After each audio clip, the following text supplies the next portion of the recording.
est-ce qu'on craint d'être déçu? Non. On va tout faire pour être à la hauteur de l'enthousiasme qu'a suscité ce grand débat. Je suis certain que, d'abord, parmi les solutions qui seront mises sur la table et parmi les choix que nous ferons, certaines auront émergé de ce grand débat. Et donc, comme elles émergeront d'un consensus citoyen, il sera difficile de considérer qu'elles sont déceptives pour les citoyens qui les ont bâties. C'est pour ça que je ne crois pas au caractère déceptif. C'est simple en fait, Florian Silnicki.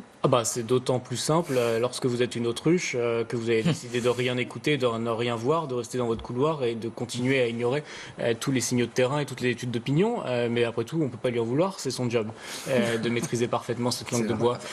Moi, je suis quand même vraiment frappé par le fait que les partis politiques eux-mêmes, les corps intermédiaires de manière plus générale, les syndicats, etc., qui ont eu ici une opportunité colossale, historique, de se voir réhabilités, n'ont pas tellement pris la mesure de l'opportunité qui s'offrait à eux. Je ne vois pas chez les oppositions politiques de propositions bluffantes sur leur capacité à se réinventer, à proposer un débat horizontal, par exemple, à leurs militants ou à leurs partisans. Et en cela, je crois qu'il y a, pour les syndicats et pour les partis politiques, au moins pour les deux grands qui ont structuré notre échiquier politique pendant des dizaines d'années et à qui la dernière élection aurait dû être un signal d'alerte très fort sur le fait qu'ils étaient rejetés par une partie de l'opinion publique, je trouve qu'il y a là une occasion manquée. Ouais, échec collectif ?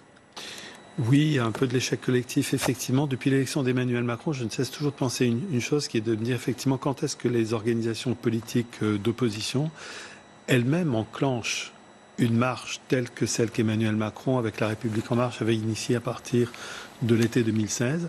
C'était effectivement comment elles n'ont pas su